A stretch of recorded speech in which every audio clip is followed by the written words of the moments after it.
Hi, I'm Erin Power. And I'm Laura Rupsis. We're certified health coaches, and this is Health Coach Radio. This podcast is about the art, science, and business of health coaching. We share our insider tips to help you become a better coach and entrepreneur. And we interview expert guests to discover how they've made it in this growing field. It's time for health coaches to make an impact. It's time for Health Coach Radio. Our guest today is Michael Hughes, the founder of Gymnazo. Michael tried 8 times, but never quite made it into physical therapy school. Nonetheless, he saw a need to help educate exercisers as to the correct way to execute movement, and it became his area of specialty. Gymnazo is a performance and restoration-focused fitness facility, something the fitness industry needs a lot more of. Michael believes that what he calls movement trainers are the future of health and wellness, and he's been busy training and certifying coaches using his methods. Michael shares much of his way of thinking about movement as it pertains to total body health, longevity, and performance, and it's pretty fascinating stuff for the movement geeks out there. Our show's sponsor is Primal Pro. We have educated and certified thousands of health coaches, and we know that one of the greatest hurdles to getting started with a coaching practice is exactly that, getting started with a coaching practice. I don't know where to start is the most common refrain we hear from coaches. We want health coaches out in the world making an impact and doing what they do best. So to save you time, effort, stress, and unnecessary blocks, we've taken care of the program development for you. Introducing Primal Pro, a fully customizable health coaching app with a 12-week primal ancestral health program built right in. Simply subscribe to the app, enroll your clients, and the app takes care of nurturing your client through 12 weeks of proven diet, movement, and lifestyle education. And this lets you do what you do best, coach. You and your clients will communicate with each other through the app, staying on top of their struggles and successes as they go. Learn more about Primal Pro at primalhealthcoach.com/primalpro. We're on Instagram, and so are you.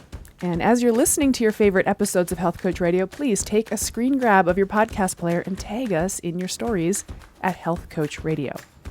Don't forget, the show notes for every single episode of Health Coach Radio can be found at primalhealthcoach.com/radio. Let's get on with the show.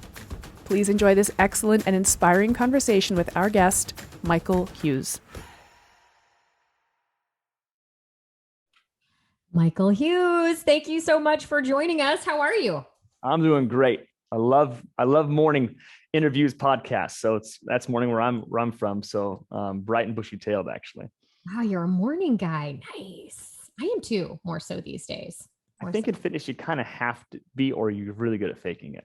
To be honest with you. True that.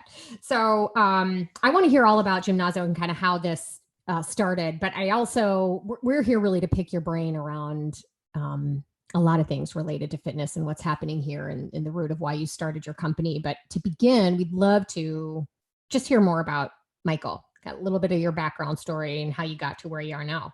Yeah, thanks for asking. Backstory is kind of the most important piece, at least when I talk to clients as well, right? How did it all get here? Well, to be, not to get too crazy, too deep, but, hundreds of dollars of therapy gave me this answer. I had a very interesting upbringing that pushed my understanding of myself to this particular point. And it actually started when I was about 6 months old. And unfortunately, at the time, my mother passed away. And I don't bring that up for a sob story, but it did have a trauma on my body and my mindset growing up, because I grew up, I developed this massive stutter. And that stutter is kind of where it all kind of came from. I didn't speak out I'm the middle child, so I'll take as much I love this, like, give me more, because I was kind of the forgotten child in a sense. So I grew up speaking small, talking small, not really thinking of myself as that intelligent, because, well, when you can't put words out very well, your friends kind of make fun of you. But all around this kind of 8th grade, 7th grade, my dad gave us this big 5, like, bench press in the garage, leg extension machine, leg curl bench press, 3-in-1. my two older brothers at the time said, Michael, let's go work out. I remember like walking back to an American history class like the next day, just couldn't move my arms. It was that bench press soreness, first time ever doing it. And a few days later, I realized that there was this book in this in our school library, and it was Arnold Schwarzenegger's Encyclopedia of Modern Bodybuilding. Oh my gosh! Thick sucker, 400 pages. And unfortunately, this is all boys Catholic school. I ended up stealing the book. I returned it about 20 years later. I actually did. But I read that sucker cover to cover, and I started kind of essentially providing workouts for my classmates in junior high. I was working out with, at that point, I was like working out with like the varsity football players. This is a small school of 120 per class. So it wasn't a big, but it really taught me that I can help people. And that was the big piece. Like it broke me out of this, like I'm kind of, and I say worthless, but just not anybody of importance. Yeah. And when the varsity kind of athletes started saying, hey, Mike, they're like, Hughes, like, what are you doing? Because it was physique building, right? It wasn't athletic, system. But at that point, that's all that really mattered, And so that kind of got me in this path. Like, wait a minute, I love this. Like, I really love it. And so I said, okay, what's the highest level? And at that point, I thought a physical therapist was that. So everything I did pursued that from 8th grade on. Went to a school that was focused on physical therapy, and I had an uncle who was a physical therapist in the nearby town, Fresno State, if you know the area of California much. So I studied there for 4 years. And to make a long story short, I actually never got into physical therapy school.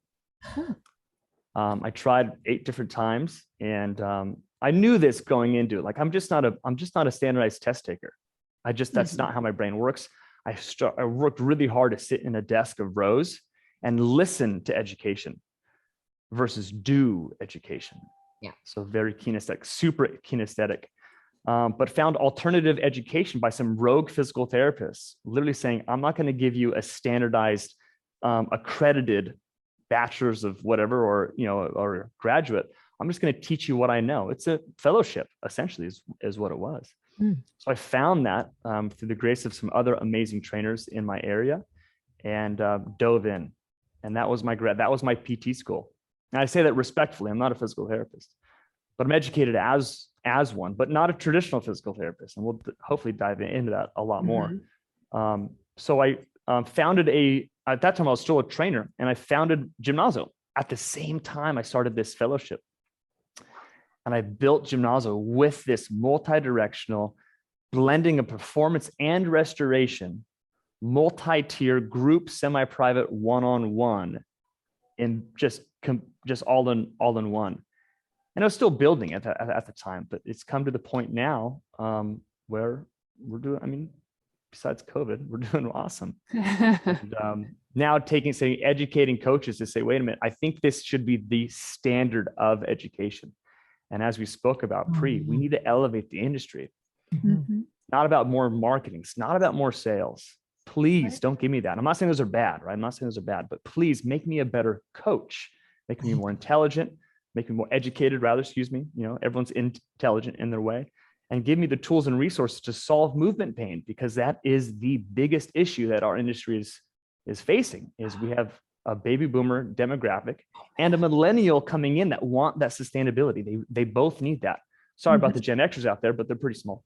But nothing wrong. But opportunity space. Excuse me, that's not personal. Opportunity space is in the baby boomers and the millennials, because they both want the same thing, but their finances are obviously different. But that's going to be coming. So if we have to solve for movement and what we call MSDs, basically anything that has to do with movement pain. And I believe the trainer should be able to solve that, or at least have the tools and resources in a workout, in real time, manage that at the very least, manage it. So that's what we're doing. I'm going to do it till the day I die. Oh my gosh. What a great story. I haven't heard an origin story that was so obviously deeply entrenched. Like it's really like you were meant to do this, It really, really cool. I just anecdotally, just the last thing you finished with, I recently started teaching a group strength program at at a gym that I feel does maybe similar kind of stuff to what you do, which is this sort of like they're movement specialists. They're trainers, but they're movement specialists trying to get people to move well. So they wanted to offer group programming. So I came in to teach this group strength program, which is just using some dumbbells or kettlebells, simple movement patterns. And what I've been confronted with is every single person that shows up has something wrong. A shoulder, a knee, a hip, Right. an ankle, can't do a row, can't do a clean, can't do a lunge. It's like, I don't know what to do. I don't know what to do. Yeah. Yeah. And I don't know what to do. So your last statement was, trainers should have the tools and resources to problem solve this on the fly. So I'm super interested in learning about that. But before I get into that, I wanted to circle back to something that you said we would circle back to, which is you are trained to the level of a physical therapist, but you're not credentialed as one, which I think is interesting. Can't call myself that. Can't call myself. Right. No. So what do you call yourself, and how, like, what, if anything, does this lack of credential mean? Like, does it ever matter? That's a good question. So yeah, you use the term, we call ourselves a functional movement specialist. It's just a title, to be quite frank with you. But at one point, so was a medical doctor. So, what does it mean? Well, the results will eventually, as if we get our way, if the three of us get our way, will prove itself. So no, this is great because you've given yourself a title, functional movement specialist. Great. And it to your point, it's like, it's just a title. We can, and none of this is regulated. So we can call ourselves anything, truly. Yeah. My question was, has not being credentialed as a PT in any way held you back? Has there ever been any pushback or blowback from peers or clients or industry? Thanks for going deeper into that question. Appreciate it. So it's the biggest deal, especially because most trainers have this sense that they're not good enough. But truly, it's this imposter syndrome, because a standard certification from all the big players, it's not good enough. And when you come into a client situation like my shoulder hurts, I can't do a push-up. You're like, okay, let's go do some sit-ups. It's like, wait a minute, you completely blew past the movement that they wanted. Wants and needs, right? So we can give them their wants, but what are about their needs in a sense? So yeah, going into it, you're like, hey, you got some plantar fascia pain doing the speed ladder drill. What do you do? And so when I'm kind of like raising my hand, like, I can help you, they're like, you're a trainer. So yes, it was extremely challenging. That education I got was in 2010. And it took me probably half that time, about probably 5 years, to finally build at least a decent run rate of trust, because it really all comes down to results. Mm-hmm. If you can fix someone's dysfunction, right, or at least find the cause of the dysfunction, that's really what it is, right? Don't treat the pain. No. That's what traditional stuff does. You find the cause of the pain through biomechanical unwinding, or reverse engineering is really what it comes down to. If you can do that, then that person's like, wow, you like 1 session, 2 sessions, maybe even 10 sessions, like, wow, it's gone. Yeah. Or significantly reduce, and no chiropractor, physical therapist, massage therapist, acupuncturist has ever done that. Well, guess what you are now? You're someone with answers. So it's really been you have to fight for it. There's no question. Mm-hmm. There's no question. But it's really cool because people want fitness. They want health. They want movement. And when you can go in a workout and you can say, hey, your knee's hurting with this lunge, and simply provide a movement tweak, it's a modification, and they're like, my knee pain's gone. You're like, wow, like, who are you? Yeah. Well, like, I didn't fix it. I just did a little workaround, but they're still lunging. That's the key part. So our job is to know the body well enough. And so if you can do that, you start to prove that through your actions, through your workouts, the trust starts to build. And that's where we're kind of at. So just to summarize, because I know Laura's eager to jump in, what I heard you say, just to tidy this all up, is people are coming for results, and credentials don't get results. Results get results. So be results oriented, and worry less about the letters after your name. Love it. Yeah, please. Thank you. Yeah, we've been advocates of that for a long time. Look, the school that we work for offers a credential, but that's the bonus. What you're really getting of value is the education and the experience. Right. When I talk to people on the phone about, well, tell me, why should I pick your school, or what's the difference? But there's so many programs out there, I don't even know where to go. And I'm like, well, the first thing I think you need to sit down and come to grips with for yourself is, what do you need to learn? Right. What do you know now? What don't you know? What do you think you need to learn? Why do you think you need to learn it? Because there are some people that I think they need to learn. Insert whatever. And I'm like, really? So at the end of the day, what do you want to do? Yeah. Well, I want to help people feel well. Okay. So do you really need to know the name of every tendon and ligament? Maybe if you're a physical, if fitness, Well, even, yeah. If understand what it is you want to, sure. understand what it is you want to do. Yeah. And then what do you need to know to get there? And, interestingly, so I owned my gym and I was a trainer at my gym, and over time built trust with people who, by the way, would be like, my knee hurts. Can you fix it? I'm like, I'm not a physical therapist. I'm not a doctor. I'm not a chiropractor, but I knew enough to see how they were moving and saying, okay, when you're lunging, I'm seeing your knee move this way. Let's find out why your knee's moving this way. And again, because as I'm watching how they move, not that I was able to fix it. I did not know enough. I don't have your kind of education. But the point being, I didn't have that credential yet. They were still looking to me for help. Right. So some of this has to do with, to your point, building trust with people, building that runway where people know that you care. Right. Rather than having the credential and the ego, well, I'm a this, thus you should come to me. It's, I trust Laura, or I trust Michael, or I trust Aaron. So I'm going to ask them first. Right. Because that's, you got to think about it.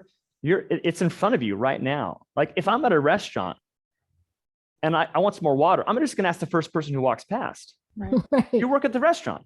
I'm not asking for much, just asking for water. Well, to them, something's going wrong. Even if they have the ego, the good ego to even represent that something's wrong, which most at gym athletes don't. No pain, no gain, just work through it, rub some dirt on it, keep on going. It's not that bad. I'm just getting old. All those reasons are in their head. Like, I'm just going to keep on going. Or you're a trainer. What are you going to know? I'm just here to burn some calories. Yeah. At least that's it. So it's all these perceptions. But technology is not the same in fitness. I like to think like current technology education, certainly not with what you two are talking about. It's kind of like iPhone 5 still. But technology has advanced. We think it's computer technology. No. It's called education technology, understanding technology. And that's kind of a big play, because it's the principles of everything that hasn't changed. The principles of physics haven't changed with the human body. The principles of biology still haven't changed. And the principles of behavioral science, how people want to be treated and spoken to and coached, really haven't changed. So that's what we need to study. What are those principles? Underlying truths. We're not going to argue those things. Why? Because we're not going to argue gravity, ground reaction forces, mass momentum. We're not going to argue those things. We're not going to argue that the body can move in 3 planes of motion. Each joint, each ligament, each tissue can load and strengthen in each way. Doesn't mean you should do it equally in all ways, but it can do it. And people want to be coached the way that they want to be coached, not the way that the coach wants them to be coached. So if we can understand those massive principles, then you're going to blow it away. You're going to blow it away. Yeah, we love that. We talk about that all the time, about how the coaching relationship is a client-led, client-centered relationship. And for folks that come to coaching from a place of expertise, they're a clinical practitioner, they've got, they're used to being viewed as the expert, have a really hard time with this. I'm taking that hat off. It's really easy. And look, I'm guilty too. Because it's very easy when I'm looking at my client and I'm having a conversation with her and she's pleading, she's asking me, what do I do? My knee-jerk reaction is, I can fix it. I know what to do, or at least I think I know what to do based on my own head and my own experience. It's harder to say, well, what do you think you need to do? And dig a little bit deeper. It takes a lot longer to get to the answer. Yeah. But sometimes taking the longer road is what helps you understand the landscape. It helps you really understand where you're at, right? Isn't that coaching? Isn't that what coaching is? Right? We're not a consultant. We don't do it for them. Oh my gosh, you're so right. And it's just, there's such a disconnect still. Yeah. Coaches ask questions. Athletes answer it themselves. A true coach, right? An actual coach. What I like about professional coaches, and I really go back to, when I really followed basketball, you had Michael Jordan, you had Pippen, and you had Dennis Rodman, massive personalities. Yeah. For anyone younger than us, I apologize. You don't know who those people are, but massive personalities. So how did Phil manage those three different athletes to win champion after championship? They let them be themselves. and brought them together. Unity in individuality. That's what we should do as coaches, not shove our way of thinking. So even a brand, even if it's a CrossFit, even if it's an Orange Theory, even then the coach should still be able to provide the necessary brand, but then the wants of that athlete. Yeah. The needs are going to be provided by that brand because that's what the brand does. But what are the wants? And so I think that's where we get so dogmatic. Well, welcome to CrossFit, not to pick on anybody, but, this is what we do here. Well, wait a minute. What if they can't do that? Anyway, so the coach should be adaptable. That's what I'm really saying. Agreed. Yeah. The way I like to articulate it is that I come to the relationship as the coach with a certain bucket of expertise, and the client has an equally viable bucket of expertise. And we have to blend the two. It's really important to bring the client's expertise, and the client's expertise is, this is what I like. This is what I don't like. This is what I can do. This is what I can't do. This is what I want. This is what I need. This is my schedule, whatever it might be. We have to bring their expertise into the relationship. Yeah. For sure.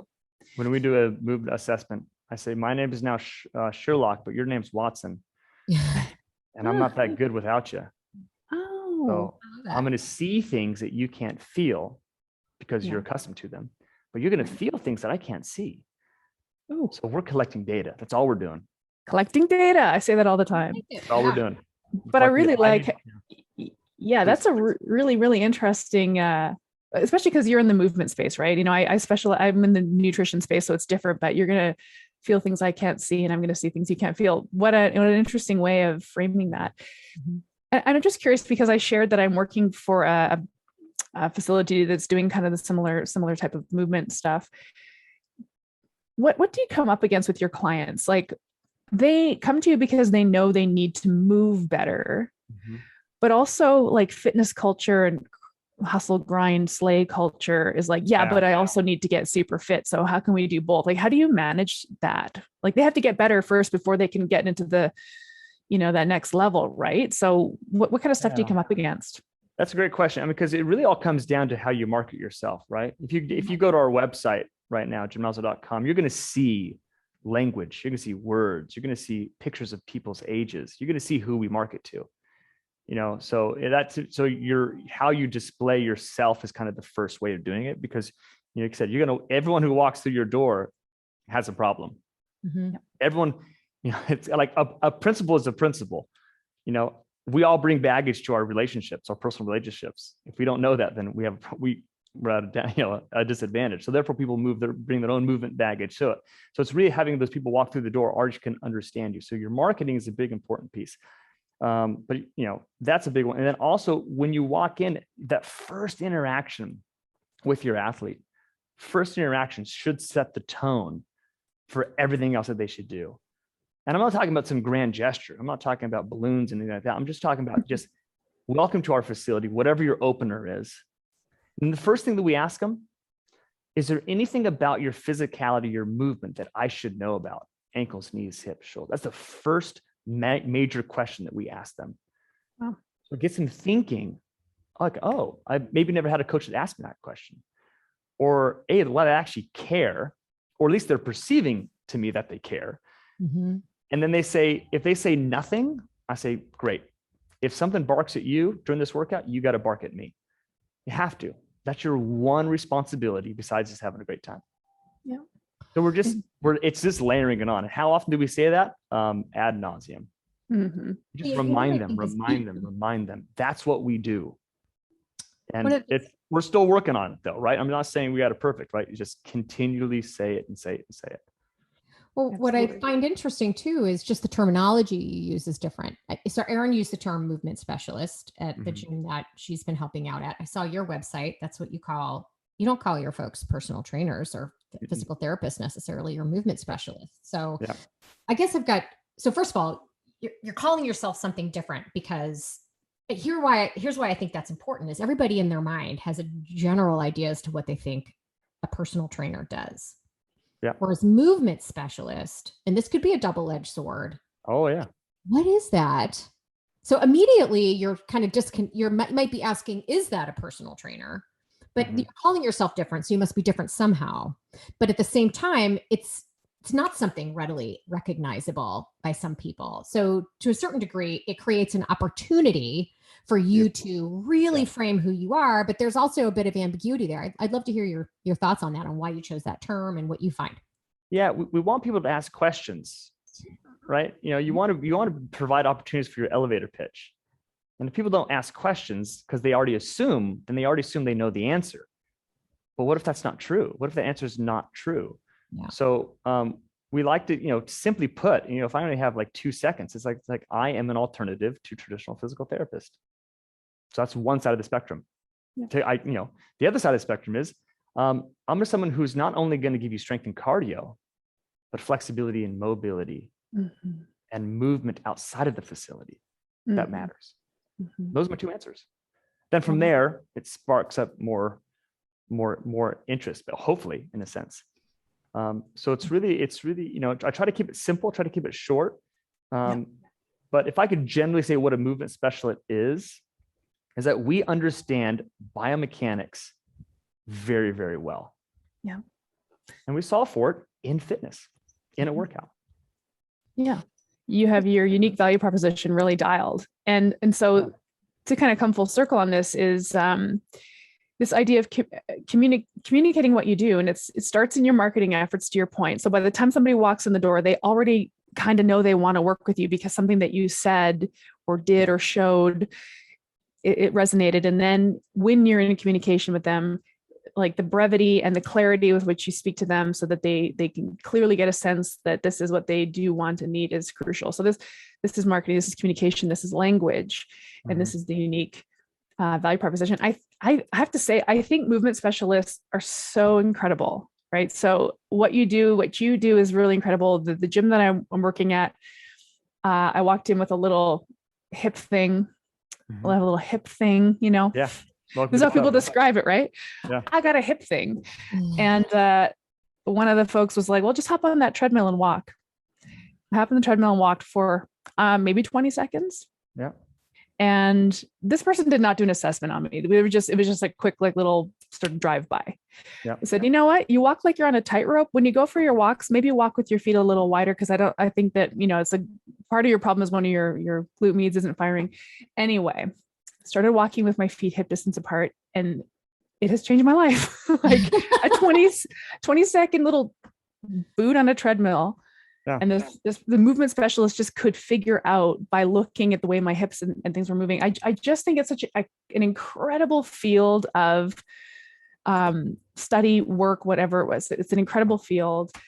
And I'm grateful that you're doing it.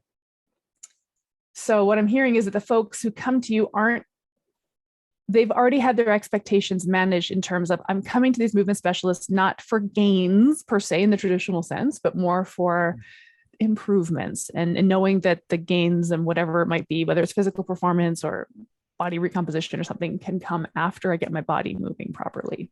Yeah. It's, you think about like PRs, right? There's PRs means a lot of things, but in the fitness space, it usually means how much load, how much rate, how fast you can go, or the duration, how long you can go. Like those 3 things: more weight, more speed, more distance.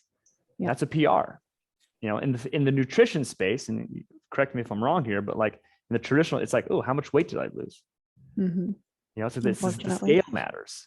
That's like, ooh, I lost 5 pounds, I'm healthier. Not necessarily. Unfortunately, yes. Right. Or how they look. Right. And unfortunately, skinny is not healthy, and overweight is not necessarily unhealthy. Right.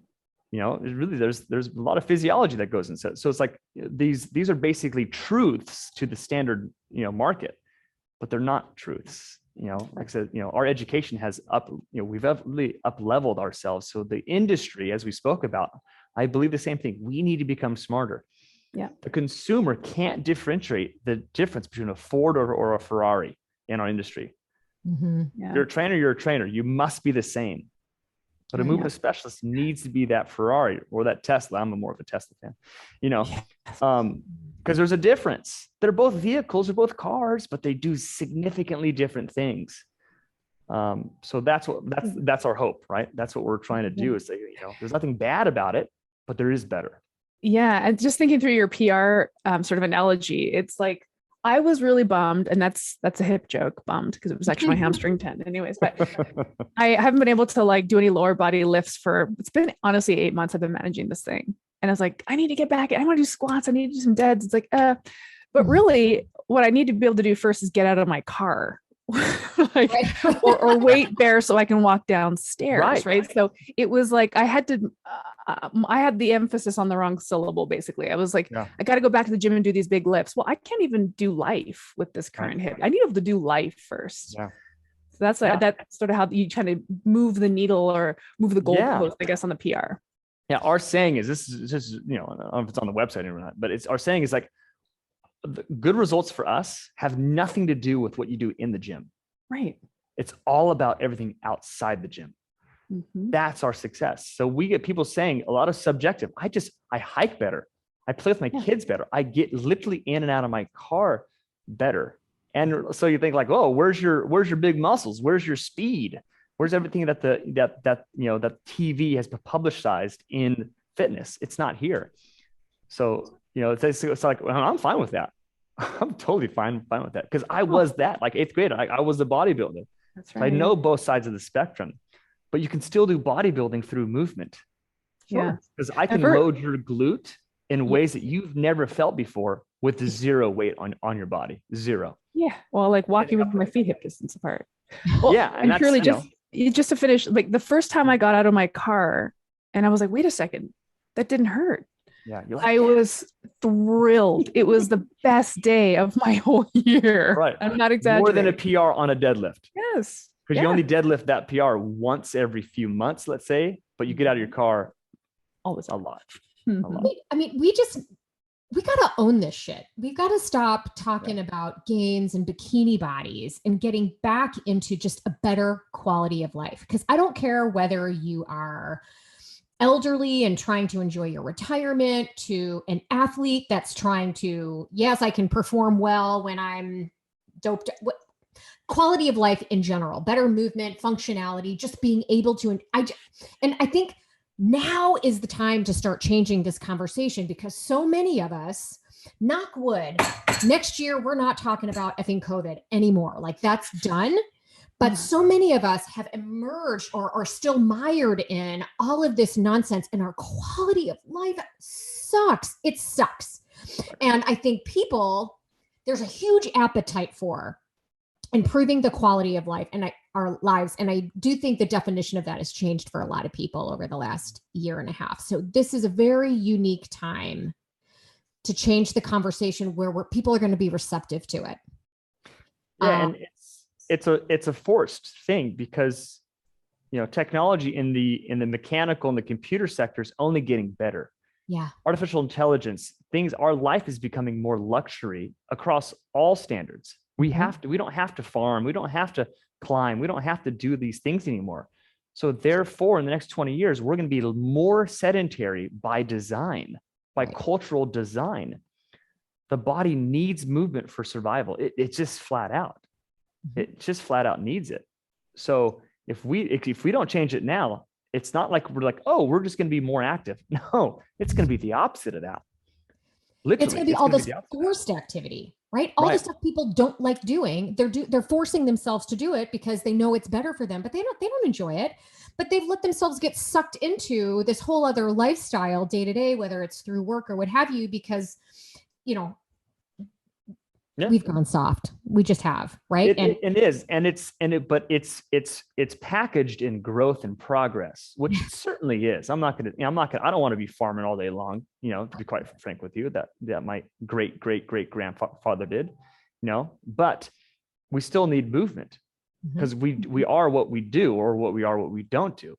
It's very simple. So how can we be 80, 90 years old, or we're going to be living longer? It's just the way it is. If Aaron, you keep doing your job better, guess what? I'm going to live longer. So how do I enjoy my life into that process? It takes practice, and it takes physicality. And so it's really, again, no one's going to argue that. That's not a Michael Hughes opinion. That's just fact. So if we don't have first line of defenses, the movement trainer, let's just call it that to keep it simple, personal trainer all the way to, what the case is, we're the first line of defense. We actually are the most important part of the healthcare system, Healthcare is the key word. I'm not talking about sick care, healthcare system. But our culture still deems us as unnecessary. And last year proved that to us. Mm-hmm. We're not, so we need education. We need this. I really hope that we get regulated. I hate to say that, but I hope we get regulated. I hope you have to get a license to become a movement practitioner or a physical therapist, all right, or a personal trainer. I hope that there's a test you have to pass to get in. Yeah. Because in the state of California, I'm not sure where you guys are at, but all you need to be a trainer in the state of California is general liability insurance. Yeah. Yeah. Oh, that's the case nationwide. I think worldwide, coaching generally, anybody can sort of hang a shingle and call themselves a coach of any kind. Yeah, this is a conversation I have with new people looking to potentially enroll in our school or some other school, is, well, what can I do as a health coach? I'm like, what can't you do? Right. A lot of this depends on you want. Yeah. It depends on kind of what state you're in to a certain degree. There's certain barriers and certain things that are reserved for those who are licensed. So that's, I think, where some of this is going to come from, is licensure laws that are already there that just restrict people that don't have it. But so to your point, I would almost rather see us, to your point, become regulated, because then I don't have to go become an RD. I have zero interest in being an RD to talk. I don't want to build meal plans for anybody. I don't want to put anyone on a diet. I think that's all bullshit. I don't want to do that. Right. So there's a double-edged sword to a lot of this stuff, but I want to tweak the conversation a little bit about kind of drilling down on this. Okay, let's own the conversation, right? Let's start changing the conversation to improving quality of life, to improving movement and health span, not just lifespan. When at the end of the day, when we're trying to also run a business and bring clients in, I heard you say it, what they want versus what they need. Right? As far as that sense of urgency, what a lot of people might be looking for is weight loss, right? Or fat loss, or getting ripped, or whatever. How do we change that conversation to get at the root of what it is they really want? Or, is it kind of like marketing ice cream, but giving them steak and potatoes once they're inside? I mean, from a business owner that's built a tremendous brand and a tremendous business, is it just, you know what? Those people are not who I'm marketing to. Sorry, somebody else can handle that. There's plenty of those. And that you fundamentally believe there's enough people that want what you offer. This is a loaded question too, by the way. I have my own. I would love your perspective on that.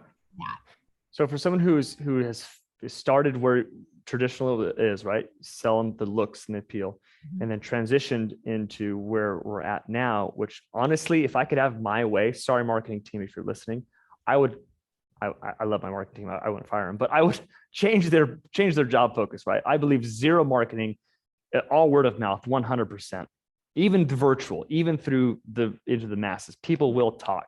Again, I follow too much of Tesla. So that's their way of doing things. Long story short, what I really believe is that it has to be, you have to give people what they want.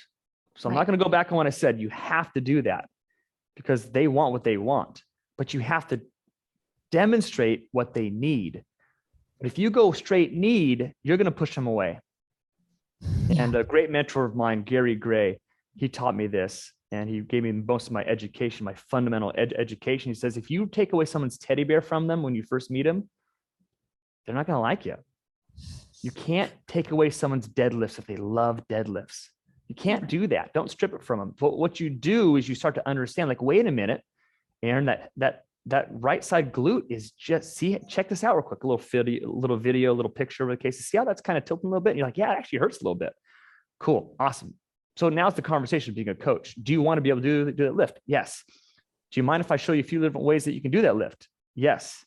Great. Well, how about toeing open a little bit more? How about toeing closed a little more? How about let's just stop this workout real quick because it's failed, and let's actually go and let me get you on the table. I can do some soft tissue work on you.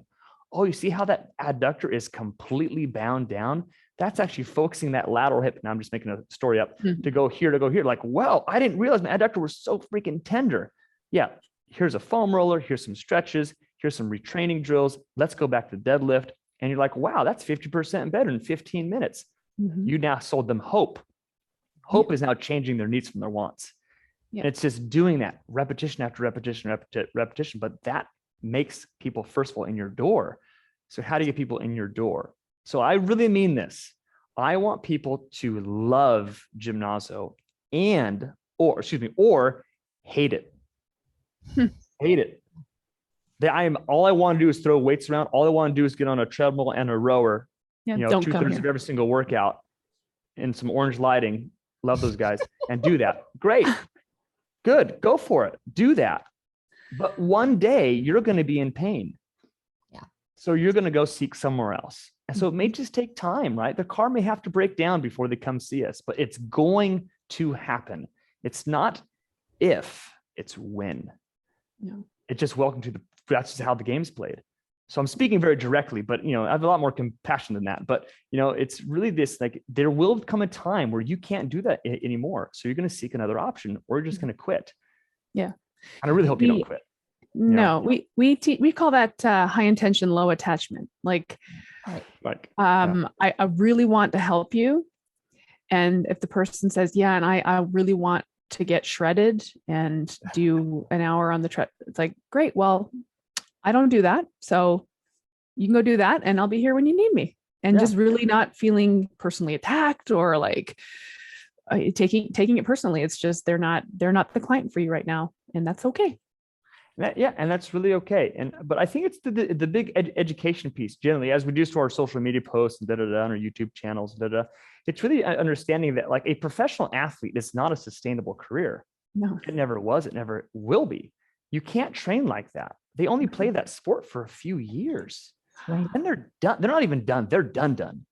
Right. Oh, I have so many opinions on this, and I know I'm barging in, but I feel this way as a fitness industry veteran, and I'm just referring to my own experience where it was, how can I make this suck more? This just needs to suck at all times. And now when I look at people doing these like crazy intense workouts, it's like, why? Actually, why? Why did I do it? Why are you doing it? There's no need for that level of intensity. You're just a person who exercises.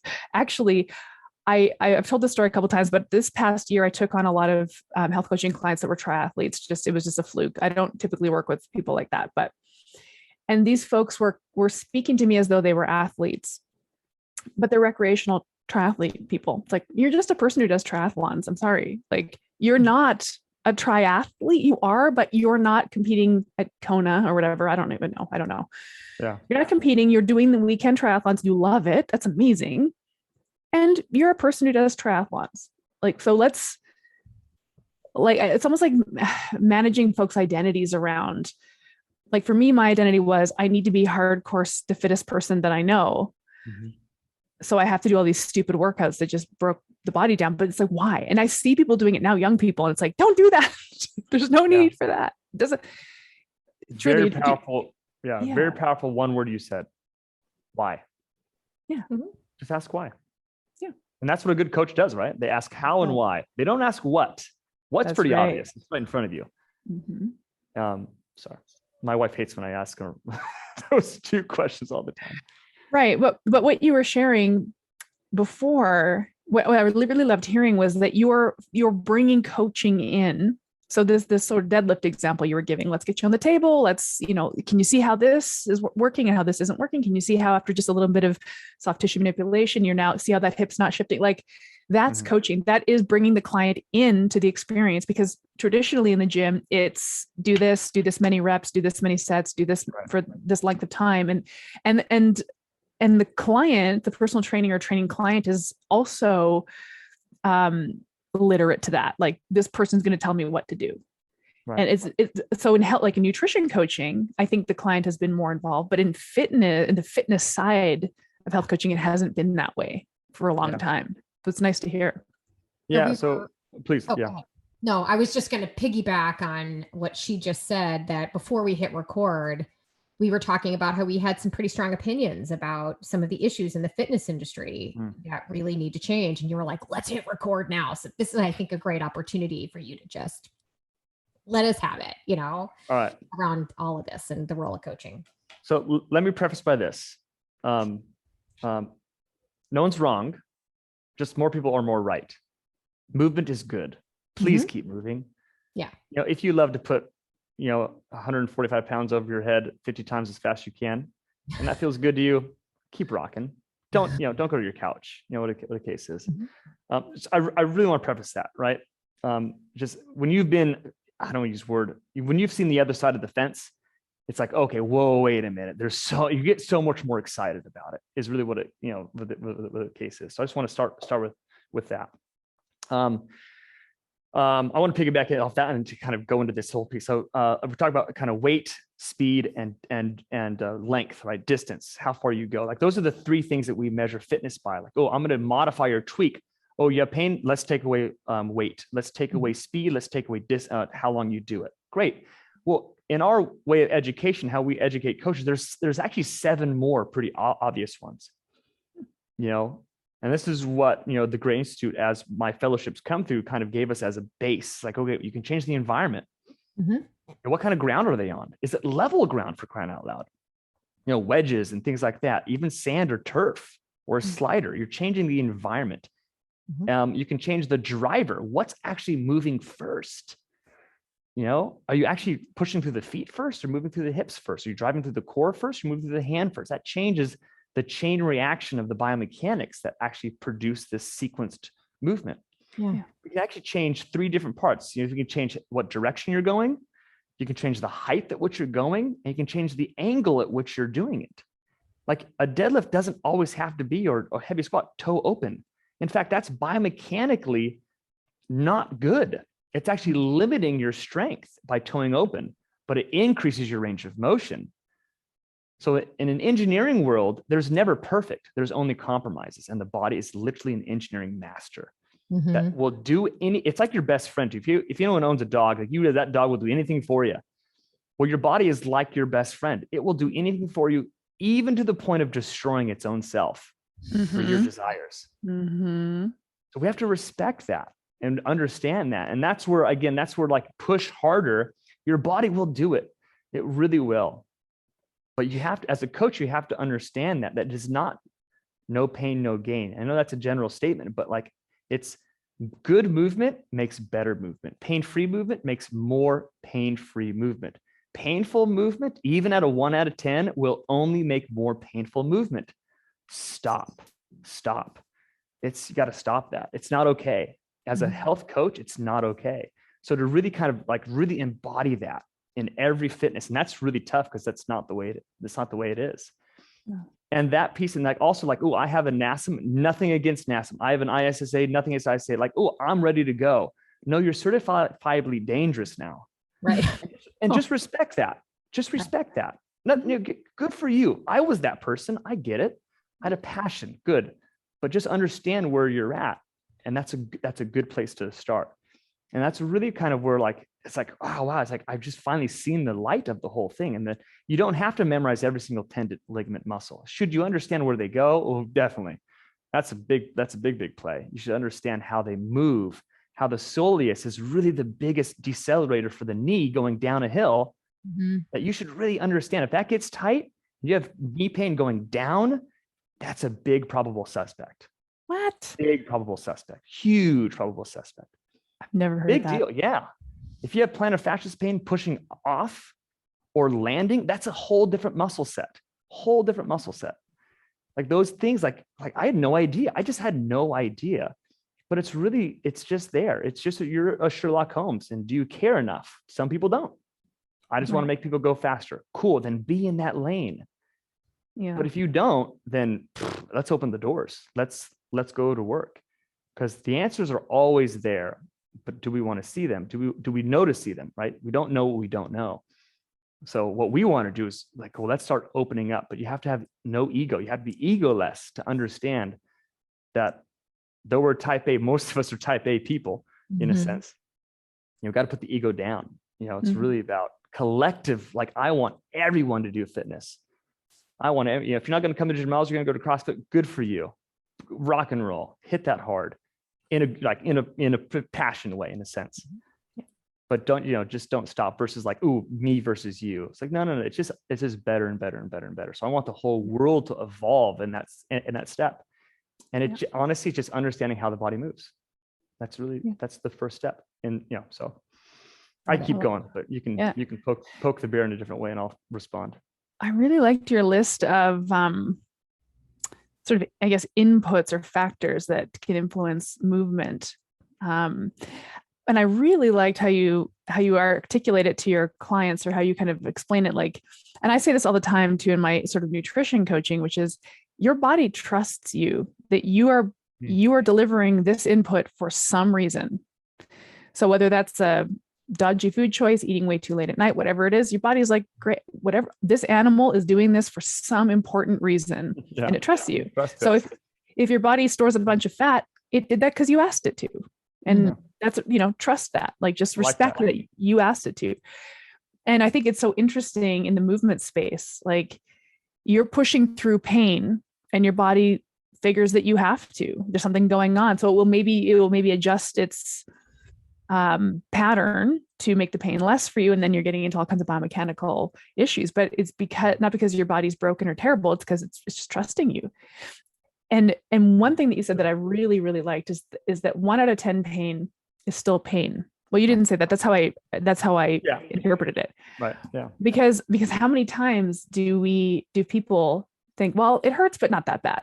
I mean, that's how what ended up being hamstring tendonitis, what it ended up being after a lot of figuring out through movement specialists, it was just kind of sore one day. I was like, nobody thinks of 1 out of 10 pain as pain. Right. I remember when I first started lifting, because I was such a cardio bunny for so long, that I knew I wanted to learn how to strength train. And I remember, I don't know if it was I think I was trying to do pull-ups, which of course I couldn't even do one. I couldn't even do half of one when I first started. And I remember thinking, I don't understand, like, it doesn't hurt. I just can't pull. Like, from an untrained person that had never done that before, I didn't understand why my body wouldn't do what I wanted it to do. Obviously, I knew I wasn't strong enough, but for some reason, I almost expected it to hurt. It didn't hurt until the next day. I was very sore, the next day. But to your point, if your body, if it hurts to do that movement, your body's trying to tell you something that's not right. Starting out, my body was just like, I'm not there yet, but let's keep trying. It wasn't sending me the signal, hey, you're doing it wrong. I just wasn't strong enough and I needed to move towards that. But now I've got this issue in my shoulder and my shoulder blade from way too much Olympic lifting, snatching without the proper kind of recovery and mobility work. And so I have to be very careful now with those pull-ups, because now they will hurt sometimes and I just kind of need to stop. But there's so much mentality in that, huge.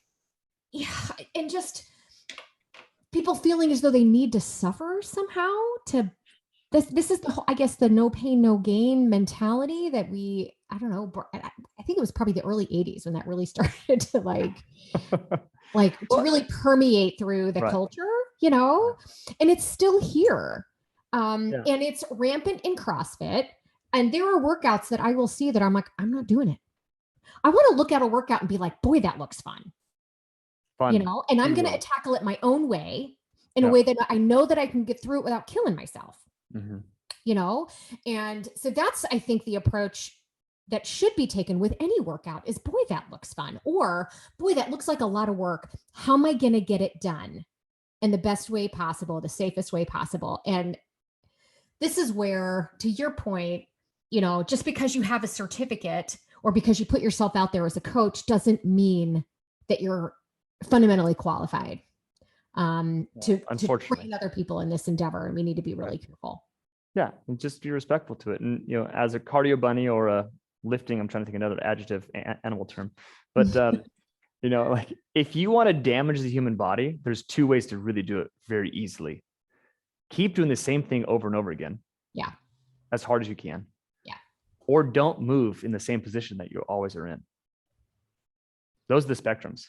Yeah. Sit in a desk nonstop, or stand at a desk. I don't care what you do, but don't move, or move repetitively ad nauseum. The body says, basically, well, great. My miles on the tire are going to go a lot faster now. Yeah. In a sense, it's going to break down sooner. And it's really, so like you're running all the time, or the cases are lifting all the time in the same way.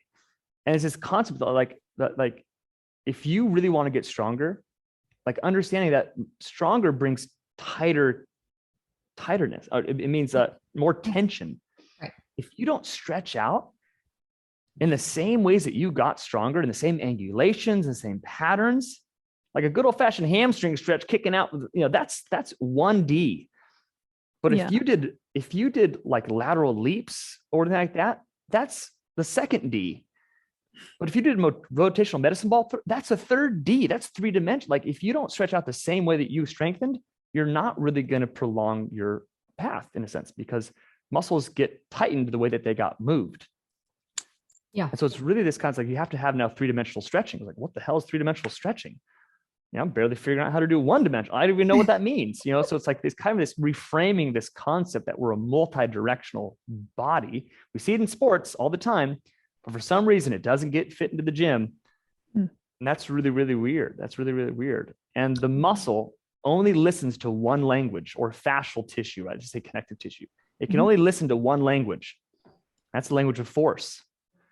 But we think only one side of the force, contractual force. Right. But there's another type of force called stretching force, the force to pull apart. Yeah. And we only use yoga to do that primarily. It's like, wait a minute, there's got to be other ways, So it's like all these things, it's reframing the topic of educating educators. It's really what it comes down to, because we have the power. A trainer, by having that certification, that person now thinks you're smarter than them. Good, you are by all definitions. But don't stop there. Please don't stop there. And you offer a certification, right? Through your entity. Do you help? So tell us a little bit about what your program does, who's the right target coach or trainer. Tell us a little bit about what you do and how you can help educate. Thanks. So Gymnazo in San Luis Obispo, California here, we've been rock and rolling for. I love it there. Yeah, it's a special place. Special place. Thank you. It's a town of 44,000 people. It's not a big spot, So we were kind of nose to the grindstone. We didn't really know what, we're just doing it, and we kind of realized like, wow, I think we got something here. Like people started telling us like, well, you guys are doing something different. I'm like, nah, it's just standard. And they're like, no, you got to do this. You got to put something out there. And so like, oh, cool, we'll open up another location. It's like, no, that's a good way to ruin your life. I don't want to open up more brick and mortar spots. Someone else can do it. I'm not going to do it. But I have this passion. Like I got to share this, So I hate to say it, but certifications are a dime a dozen, and there's not really, there's no regulation on those things. So I apologize for all certification people out there, because you probably have a lot of good content. But it's really about building trust among other trainers that this is good quality. Like I said, Ford versus Ferrari. It's B2B and B2C, unfortunately. Yep. So we built what's called the MDMC, or the multidimensional movement coach. And the multidimensional means that you can understand physics, you can understand biology, you can understand behavioral science, you can understand the operations of how a good coach operates. Not a good marketer, not a good salesperson, but a good coach. How do you become a good coach? And we dive deep. And the most thing about a certification, especially online certification, is that it only touches basically the visual and the audio and the hear. But we're kinesthetic. So we realize as we're building it, no, this has to be a mentorship. And there's a few silver linings that have come from the past year, almost 2 years now. And that's this. This is this. Yeah. So we've built that. So you're going to get on 6 months of coaching calls where you watch us and then we dive deep, we apply it. It's all about applied knowledge. I don't care what you know. I don't care what you can regurgitate. If you can't apply it, it's unfortunately not valuable to your business, to your practice. So we dive into how to think about three-dimensional movement, how to think about physics that really allow to tweaking in this 10 different ways that I spoke about, how to set up group training to encompass this performance and blend of restoration, how to do pure restoration group training, how to get out of the cycle of one-on-one training, because it's not going to grow your business up to it's going to be a cap. To transition into that group, but to do it with this concept of restoration built into it. But then the most important part, which is really the most important part, how to treat clients the way that they want to be treated, how to be a good coach. Yeah. And how to really do 5-star service. Unfortunately, our industry is a 3-star service brand. It just is, and CrossFit has done a good job. Let's just make it as dirty, as cheap as wood. And that's good for a lot of people, but not for the people that really need movement. Right. They want quality. It doesn't have to be, gold, lined bathrooms, but it should be quality equipment. It should be a quality organization, could have quality operations, good setup and execution.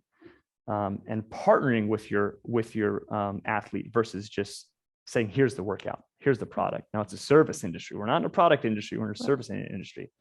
So if you can really do those things very, very well, then you're going to be what we call a multidimensional movement coach. And we want that to be a standard, not the standard, but a standard. Like, wow, an MDMC, okay, something. Yeah. Do you, who do you recommend takes a certification like that? And here's the reason I'm asking is we have, community of thousands of people that are currently health coaches that are often looking for a fitness certification. But some of these people are coming to this with no fitness background at all. Is the person, the ideal candidate for your program, somebody that's already in this industry to some capacity? Should they also, should they come to it with some sort of background knowledge, right? Someone who's that's good. That's a good question. We look at our particular coaches in our program now, and we do have a great blend.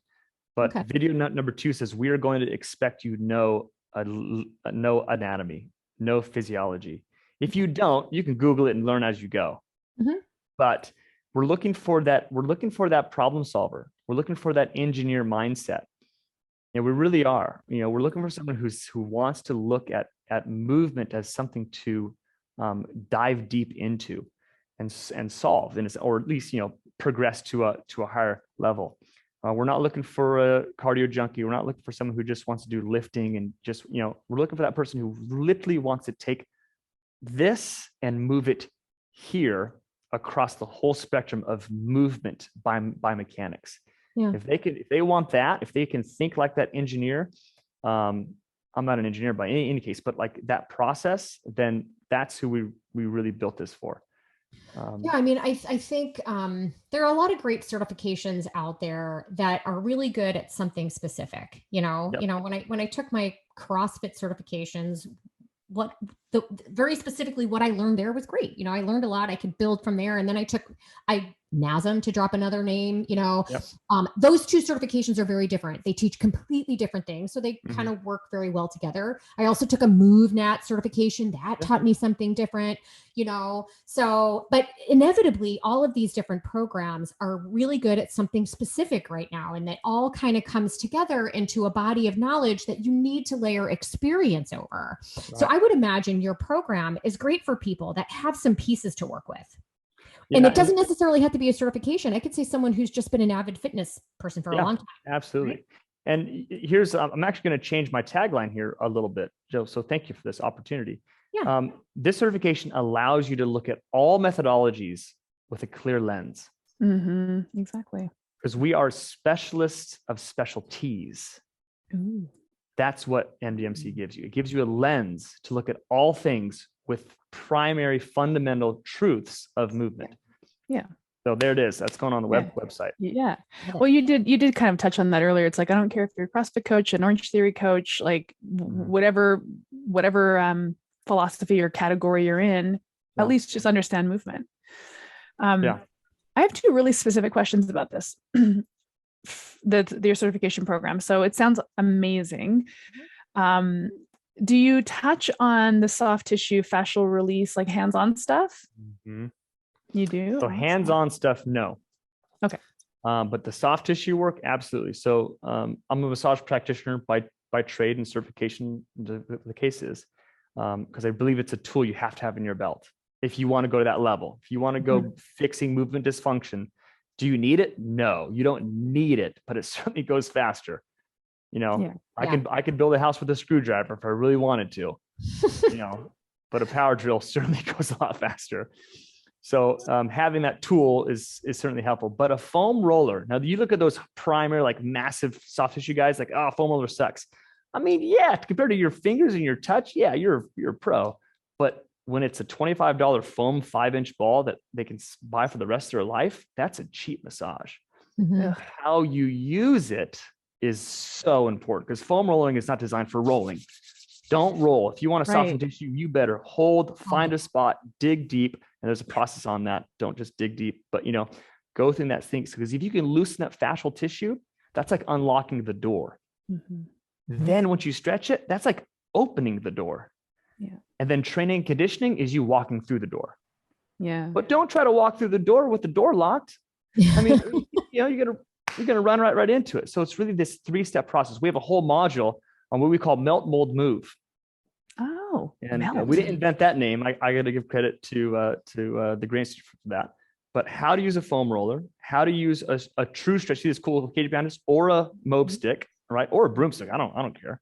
Yeah. And then how to use movement to kind of settle that all into a group class. So that's one of the modules, how to take restoration as a group class. Ooh, cool. And people walk out of it like they're walking on pillows in clouds. It's like, oh, this is what it feels like to have mobility. It's like, yeah. But here's the actual physiological process on how to do it. You must do soft tissue first. Great manual therapist, good. But if you don't stretch that tissue, then it's just going to go back to where it was. Right. Great job on the stretching. But if you don't train it to have strength to stay there, it's going to go back to where it was. So you need that 1, 2, 3 step. Gotcha. Make that happen. Yeah. Bummed that you name dropped the foam roller, but I get it.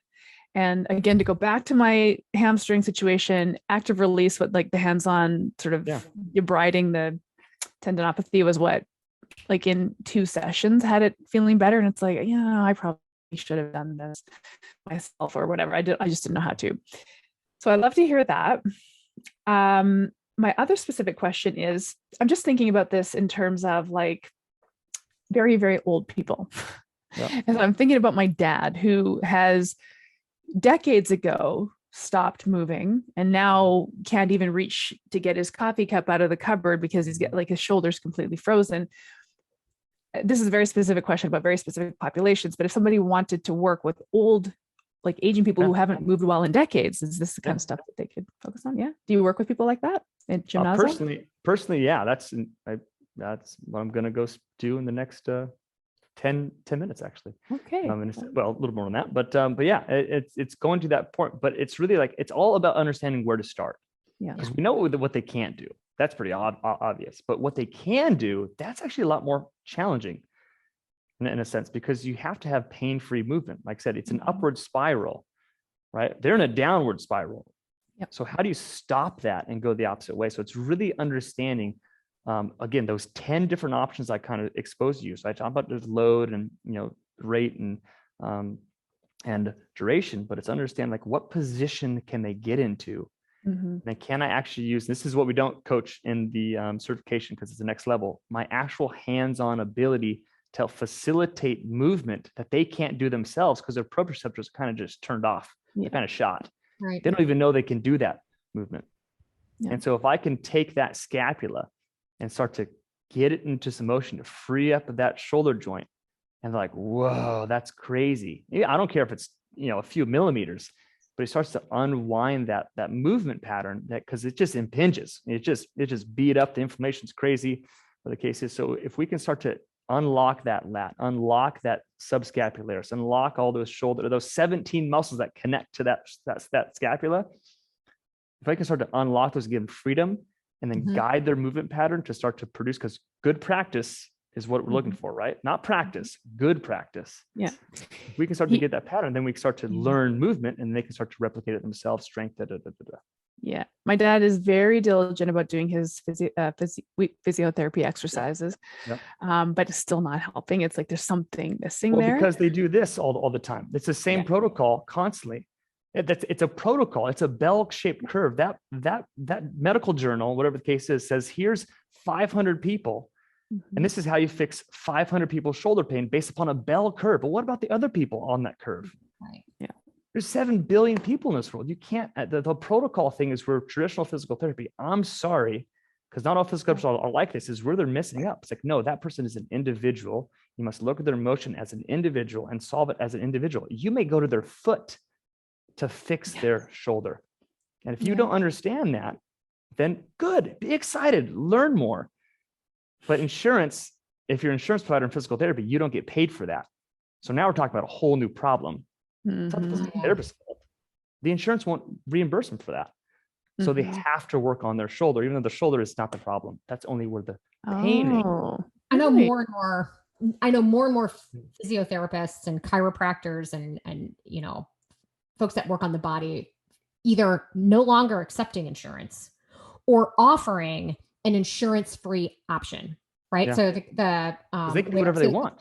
Yeah, the physical therapist I go to, they don't take insurance. Sorry, everything's out of pocket, but you know what? She's better than anybody else. And then and the chiropractor that I go to, he will take insurance, but he offers such a competitive cash pay option that I'd be a moron to go through insurance, because he doesn't have to your point, he doesn't have to bill based on a code. He can just fix what's wrong.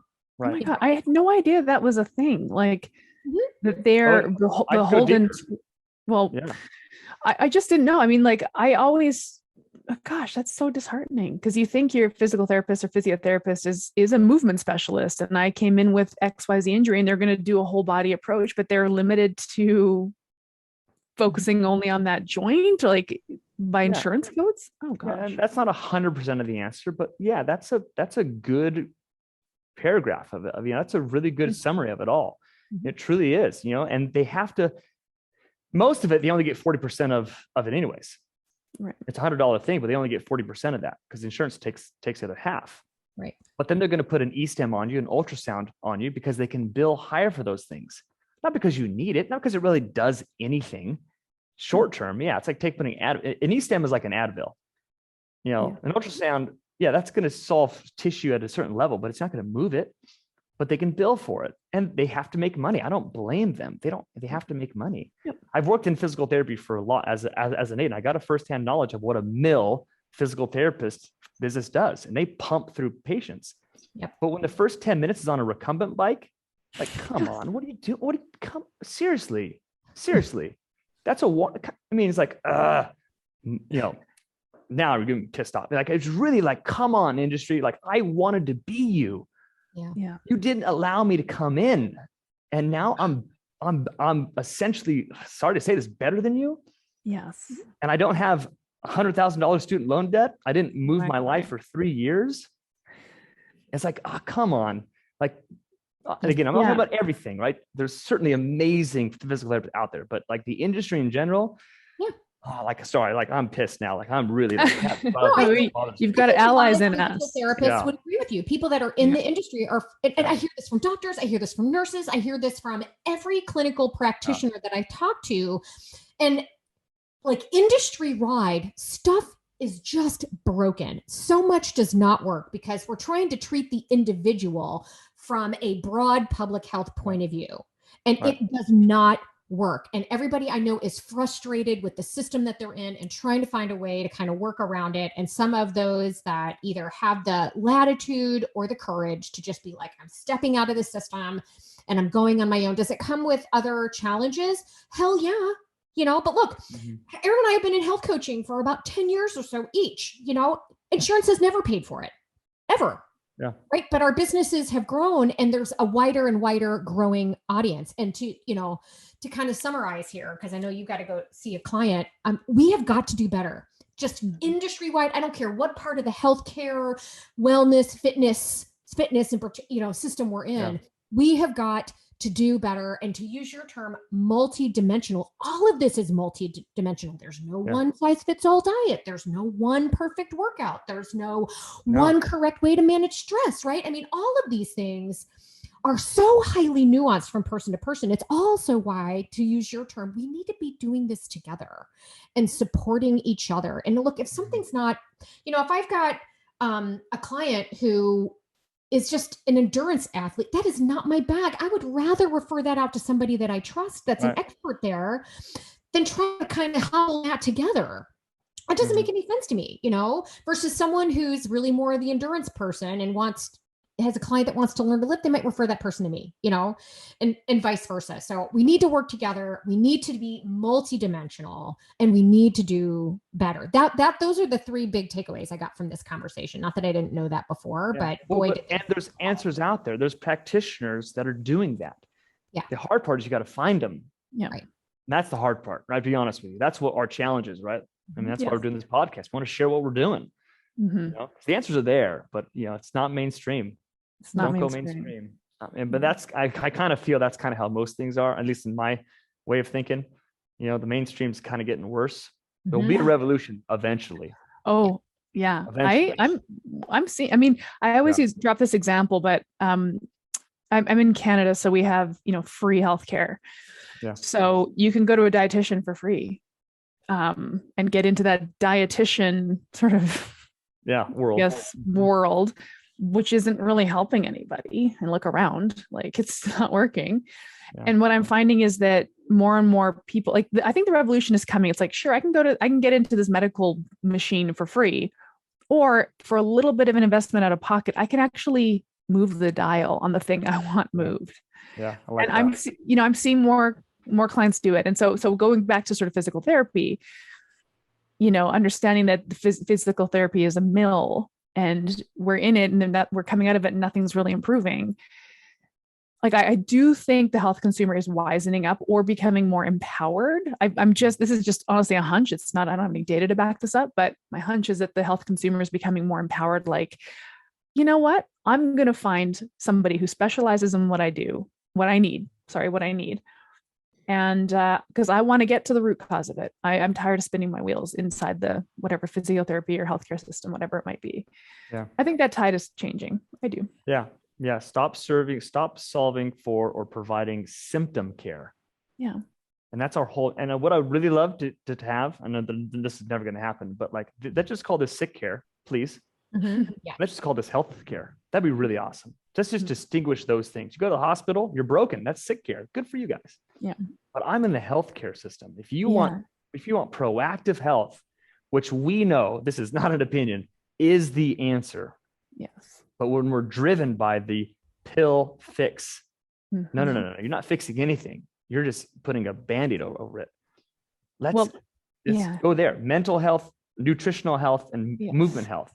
Come on. We're going to solve 75% of all the world's problems. It's that illness wellness continuum, right? The illness wellness continuum. So there's illness on one end, and then there's a midpoint, which is lack of illness. And that's kind of where it stops. It's like, great. Yeah. But there's the whole wellness half. I really appreciate that. Yeah. Yeah. Okay. We're super grateful for this conversation. As always, I'm going to spend some money now because I was like, Erin has totally gone broke. Every time we interview somebody, it's like, well, I'm going to take this course. And I also looked up on Amazon while we were talking. I looked up the Arnold Schwarzenegger book. That thing is $285 on Amazon. So I'm not buying that, but I was going to. Well, maybe that's why I gave it back, by the way. But if you could rewrite that book, would you change anything about it? Well, that's from a physique bodybuilding, right? They're not wrong. Everything in that book is true. Good point. So I've come to look at that like, a dogma is okay. Yeah. But don't be only in that dogma if you want to be something else. Got you. Yeah, good point. So that's me being very mature right now. I have my opinion on things, but that's the truth, right? It's not bad. It's not bad. Yes. You've shown a lot of maturity and tempering your opinions. Like, you did a great job. Incredible. Well, so we would love for you to direct our listeners as to where they can learn more about what you're doing. Yeah. We have so Gymnazo is the general term, but Gymnazo EDU is the website. We have a YouTube channel that we're just starting out now. We have a podcast, and we'd like to talk very freely in that. But we're just here to share. We're here to open source. And if you want to jump in and join our mentorship, that's a paid thing. But everything else, we're going to give away as much as we possibly can, because paying me or not, we need to elevate. We need to elevate the industry. And if you would love to join and become an MDMCer, hop on board. Is it Gymnazio EDU or Gymnazio.edu? Yeah, gymnazoedu.com. Got you. Gymnazo with a Z or a Z. Yeah, exactly. Cool. Awesome. Love it. Oh my gosh, we could just talk forever, but I know you've got a client and oh my gosh. So we would just I don't know, maybe we just need to have a 2.0 conversation. Please. I mean, it's your podcast, but just let you know, I'm game. Let's just do it tomorrow. Oh, I love it. Hey, if you have like, what, I came across this topic the other day that I think your audience would love. Let's chat. Let us know. Or no holds barred. Just like, Okay, let's drop the nice guy act. Let's go.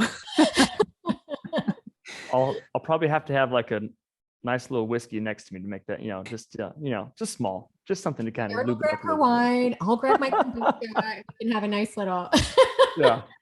I like it. Yeah. Fireside Right on. chat. Yeah. Awesome. Thank you so much, Michael. This was awesome. It was an honor. You two are awesome. I really appreciate the time that you've given me. And I honestly look forward to keeping in touch. I hope so too. This podcast was brought to you by Primal Health Coach Institute. To learn more about how to become a successful health coach, get in touch with us by visiting primalhealthcoach.com/call. Or if you're already a successful health coach, practitioner, influencer, or thought leader with a thriving business and an interesting story, we'd love to hear from you. Connect with us at hello@primalhealthcoach.com and let us know why we need to interview you for Health Coach Radio. Thanks for listening.